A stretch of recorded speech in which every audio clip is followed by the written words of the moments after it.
রে তোর সকল মনস্কার। এই তো হাত তুলে বললে কৃষ্ণ না,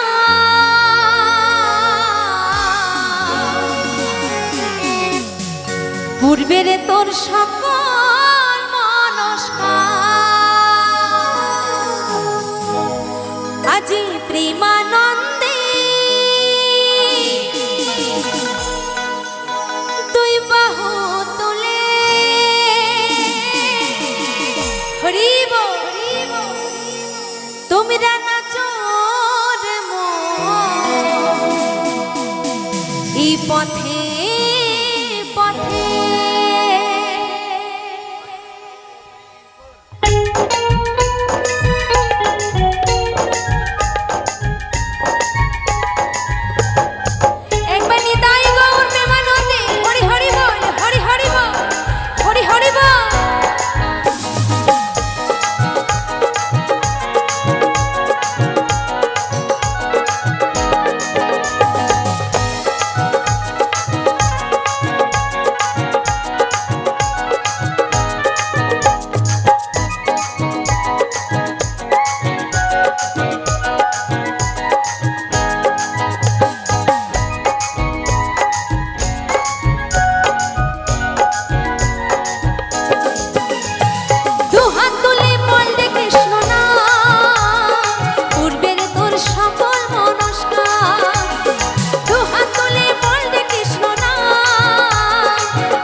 কত পাপি তাপি তোরে গেল এই মহানামে, এই মধুর নাম ছড়িয়ে দেব সকল গ্রামে।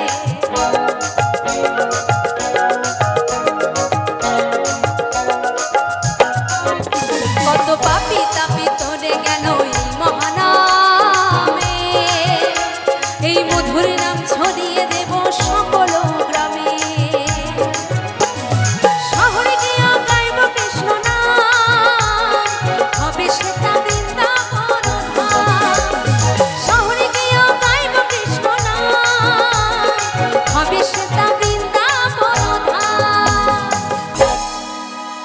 যেখানে হয় হরিনাম সংকীর্তন সেখানে গড়ে ওঠে মধুর বৃন্দাবন, তাই তো? তাহলে আমি যখন তার নামে দুটি বাহু তুলতে বললাম, এত এত দর্শকের মাঝখান থেকে সবার হাত কিন্তু উঠল না।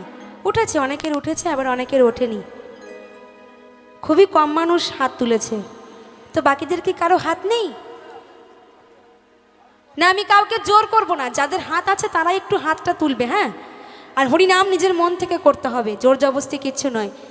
তো আমি আরো একবার দেখতে চাই এখানে যাদের হাত আছে, দেখি কার কটা হাত আছে এখানে। সবাই মিলে দুটি বাহু একবার ওপরে। দাদা ভাইদের পেছনে কি হাত নেই? একটু সবাই মিলে তুলে রাখো, নইলে বুঝবো না কোথায় হাত উঠলো আর কোথায় হাত উঠলো না। আর এইদিকে দাদা ভাইদের পকেটে কতক্ষণ হাত থাকবে? একটু কি হাতগুলো উপরে উঠবে না? যে একটা হাত তুলবে সে কিন্তু পরের জন্মেই একটা হাত পেয়ে জন্মাবে। হরি বল হরি বল। ওই দাদা ভাই কানে ফোন আর এদিকে এক হাত তুলে বসে আছে, কত ভক্তি। আচ্ছা, আর যারা এখনো অব্দি হাত তুলছো না তাদের বলবো সময় থাকতে বাবা হরিনাম করো, নইলে সময় এমন একদিন আসবে সেদিন যতই চাইবো না কেন তার নামে কিন্তু এই দুটি বাহু আমরা আর তুলতে পারবো না। পারবো কি? পারবো না, তাই না? তাই আমরা সারাদিন কাজের মধ্যে থেকে তার নাম গুণগান করার সময় না পেলেও আমরা আজ এখানে একত্রিত হয়েছি তার নামে আনন্দ করার জন্য, তাই তো? তাহলে একবার সবাই মিলে যে যেখানে আছি দাঁড়িয়ে বসে আমার সাথে আরো একবার নিতাই গৌর প্রেমানন্দে হরি হরি বল, হরি হরি বল, হরি হরি বল, হরি হরি বল। কেমন? এবার কি তালে তালে হবে? মানে হাতে তালের আওয়াজটা পাবো? এখানে এত মানুষ যদি একসাথে গান করা হয় না, আমার গান গাইতেই মাইক লাগবে না গো। আর যদি একসঙ্গে একটু হাতে তালি দেওয়া হয়, গান করতেই মিউজিকও লাগে না, কি ঠিক না? তো সবাই মিলে চলো, হাতে তালের আওয়াজটা যেন আমার কানে আসে। কেমন? রেডি সবাই? আজি প্রেমানন্দে বাহু